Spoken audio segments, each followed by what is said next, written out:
Hey everybody, I think this is my first ever live YouTube. So bear with me. I probably will make some blunders and some mistakes, but I was inspired to come online because I was at a consciousness conference in San Diego this last weekend, had an amazing panel of really high consciousness speakers. Lots got discussed. And at the very end, I asked a question about psychedelics. And I was actually really fascinated by what the panel had to say. I'll talk more about that. But in my question, number one, it didn't quite get answered. And number two, afterwards and all through the night, I've been kicking myself that I didn't speak up more for psychedelics. So I was surprised by what came through. So I'm going to go on live here and I'm going to share the truth about psychedelics. Keep in mind, it's always going to be through my lens of consciousness. It's what I've seen, what I know, what I've been shown, and you can take it or leave it. If it makes sense to you or it doesn't, it's totally fine. It's just an offering for you to understand. I get a lot of questions about psychedelics. I've just recently launched my book, Angels, Herpes, and Psychedelics. And so a lot of people ask me about my experiences. I'm not going to talk about it here. You can read all about it in my book. I get into intricate detail of what happened to me. And I have to say that I was an absolute anti-drug person. Not even cannabis was on my plate. Other than the occasional use of alcohol, it's never been on my radar. So it's a bit interesting that I've written a book, that I have participated in plant-based medicine ceremonies, that I am called to be a spokesperson for psychedelics. So let's get right to it. There is the truth, and I'm going to save that until the very end. But what I wanted to talk about is what I didn't say on the panel. So there was a lot of discussions about psychedelics, and this is a consciousness conference, so it's full of high vibe people who have done a lot of different modalities, techniques. Everyone in the room is probably a healer of some sort, and everyone on the panel has extensive experience in consciousness and studying it and presented on it. So that is just a little precursor. So what happened was there was a mix of people on the panel that wanted to give a positive comment about psychedelics. There were some that said that absolutely it's great, and there's some that said absolutely not. And there was a question that came just before my question about psychedelics. And so it was definitely on the minds, but it didn't get addressed.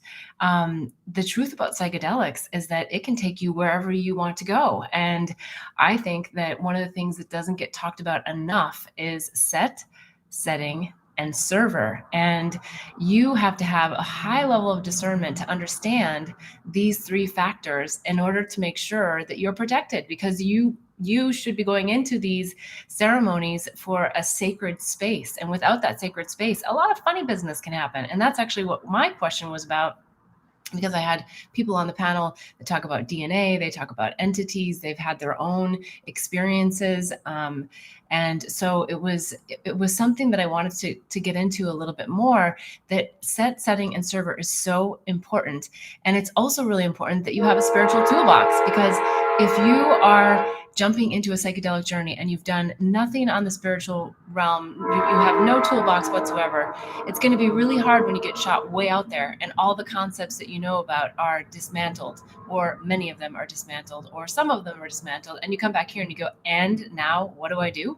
So it's really important that you rely on your spiritual toolbox, bring a toolbox to your sessions, and also have the integration aspect of psychedelics afterwards. So I think the trip actually starts the moment that you sign up to actually go on a sacred journey. So again, I'm talking about sacred journeys. I'm not talking about recreational use. I'm not talking about doing this in a bar or a nightclub or any of that. I'm talking only about sacred ceremony where you have a shaman, a server, someone who is highly trained in whatever the psychedelic is that you are looking to ingest during that ceremony, because it's so important. It's become this fad right now with a lot of the conscious community, the spiritual community. It's certainly been around for a long time in lots of communities, but it does allow us an opportunity to see life completely differently. And so I wanted to talk about this because it can also bring a lot of negative things back to us. And I rarely talk about negative things when it comes to psychedelics, because I think that they open a window for us to really see who we really are. It helps us to unravel the mind and unveil the illusions of the entire universe and the cosmos. So it can be an incredible experience. However, it can also be an experience that can be really scary, it can be really dark, and it can be a real challenge. So while I don't like to think that there's bad experiences on psychedelics, there certainly are people that have experiences that feel very challenging and feel bad. So if you're not in a safe and sacred setting, that can create a really bad situation for you. You can feel like you've completely lost your mind, because in a lot of cases you do, and you might not trust the people that you're with. So it is imperative that before you sign up for a journey, that you vet the server, that you understand where is it that we're going to be doing this journey, what types of people are coming to this journey, what are their intentions, what is the intention of the server, how were they trained, who and how did they learn about the medicines. There's a lot of people that have done a lot of psychedelics and then think that suddenly they're a shaman, and that they're trained to actually take you into this openness of your soul, when in fact you don't really know if they've been pure in their intention, if they have entities that they're bringing back. So there's a lot of things to consider here, and a lot of things that can happen. So there was a lot of discussion at the conference about AI and about the energies out there that are trying to take over our humanness, and great discussions. But I also think that when it comes to psychedelics, that there's an element of other entities, other dimensions, other realms that are also trying to take over our humanness, and also trying to take away our purity. And so having that knowledge of how to have the discernment to find the right server, to find the right set, and to find the right setting is so important and crucial. And for the people on the panel who said absolutely not, you shouldn't be doing psychedelics, it's just wrong, and it's not something you want to be doing. I think that we're at a time where we are in great suffering in the world. I think that there's a lot of good things happening right now, but there's a lot of people experiencing the external world as a place of suffering. And the good side of that is that when we feel suffering, we know that we're being called to actually release a pain body within us. So if we're suffering something, there is a thought construct, an idea behind that, a program, if you will, a subconscious program, a conscious program that's creating suffering. And right now, humanity is being called to wake up. And it's the Great Awakening. So as difficult as it can be some days, and as challenging as it is, there is this huge upside on the other side of all this. And it doesn't have to be on the other side of it. Actually, it can be right now. Right now, in this moment, is the only moment that you have.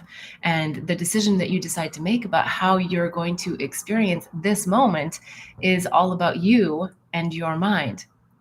Here's the trick.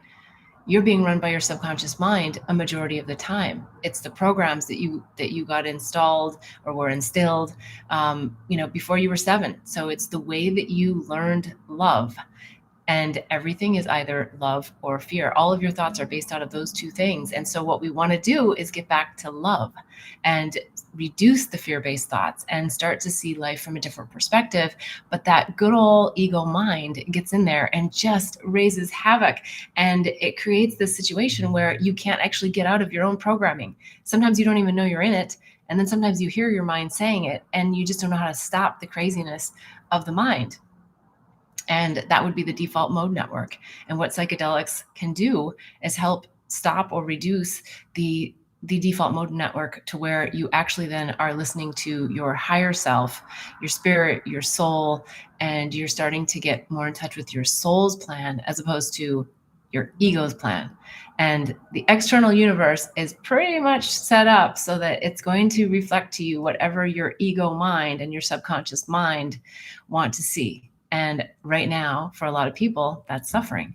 Not for everyone, but for a lot of people, it's suffering. We all have our ups and our downs, and some people are having more down days. So there's a temptation to jump to, I don't like to use the word drugs, but people can say drugs. And I would just like to have us frame and shift the narrative around what psychedelics really are, because they are such a powerful tool for us to open our minds and to see once we unravel the thought constructs that we have been living by, we can start living in a whole new way in humanity. And it's something that is sacred, as I said, and something that I think that people should be considering if they're called to it. I don't think psychedelics are the answer for everyone, but I think psychedelics, especially in the conscious community where you have a strong toolbox already and you have the bridge so that when you get shot out there and you come back here, that you can do the integration. So as I was saying before, when you sign up for a journey, I think that's actually when the journey begins. I think that's when your mind is on alert and it knows that there is something that is going to be happening, that it's probably going to get shut down for a while. And it tries really hard to keep you in all the thought constructs that you have so eloquently incorporated into your life for your entire life. And now you're getting this opportunity potentially to see things differently. So once you get to the journey, and again, assuming that you have done all the due diligence to make sure that you're in the right set setting and the right server, the server that's coming with an intention and vibration for expansion of consciousness and for you to be in touch with your soul's plan, that once you have the journey, that there's lots of things that can happen. Some people experience absolute bliss and oneness. Some people experience lots of different dimensions and levels in between. And then some people experience some of the underbelly of what's happening in consciousness and in their life, and whatever it is that they need reflected will come through. So don't be scared of what's going to come through, even if it feels dark, because there is a lot to be said for all those lessons that are bubbling up within us. But be in a safe place, be with safe people, not in a club, not in something that's not a sacred ceremony. So when we use them in this way, we have this incredible opportunity to just experience the bliss of divine oneness, a place that no mind exists, but a place that we can actually embody this light and this love that helps us to not be reactive simply to our external environment and brings us to that moment of now. If you're listening to this, chances are you've heard Ram Dass speak, and he talks about be here now. And so it's all about the moment of now and the happiness that we can choose in that moment. And psychedelics help us to see this moment of now, I think, in a much easier way. So I wanted to just put this out because I feel that there's a lot more to talk about when it comes to psychedelics. I want to hear about your experiences if you've done psychedelics, and if you have done the due diligence, if you have good experiences, bad experiences, tips, tools, techniques. I certainly have a lot myself to share, but I would like to hear from you what your experience has been. Now, I said in the beginning that I was going to expose the truth. And the truth is that the ultimate reality is oneness. And I struggled with that word for a long time. I've been on a spiritual journey for over 20 years, doing deep dives into lots of different modalities. And it wasn't until my experience with psychedelics that I could actually experience the bliss of divine oneness. And until you do, it sounds like a really odd concept or something that just the hippies talked about in the 70s, when in fact it's actually a real thing. And that's our true north. That's our North Star. That's the point we want to hit, is understanding what that embodiment of love is, the vibration of love and connection to our brothers and sisters out there, and knowing that we are all one and we're all coming from the same place of consciousness. And so it's that expansion that we are working towards right now. And everything that's happening that feels like suffering is, again, releasing those deeper pain bodies. We all have them. Everyone has different ones and for different reasons, but now is the time. So whatever you're suffering from, bring it up. Find the practitioners that can help you, the right tools, the right techniques, the right modalities. I talk about a million of them in my book, maybe not a million, but I talk about a lot of them in Angels, Harpies, and Psychedelics. I lived in Bali, and I feel like I did everything that came through, except for I have not become a breatharian. So I still like my food and my water. But I would highly encourage you to consider the possibilities of what tools and techniques may be helpful for you to stop the suffering and go into the bliss of divine oneness. So I hope that you'll join me. If you're at all inspired to hear more, subscribe to my channel. You'll see the links below. I've also put the book link there, and I look forward to hearing your comments, hearing what you think, and talking more about psychedelics and all that they have to offer. And I look forward to seeing you next time.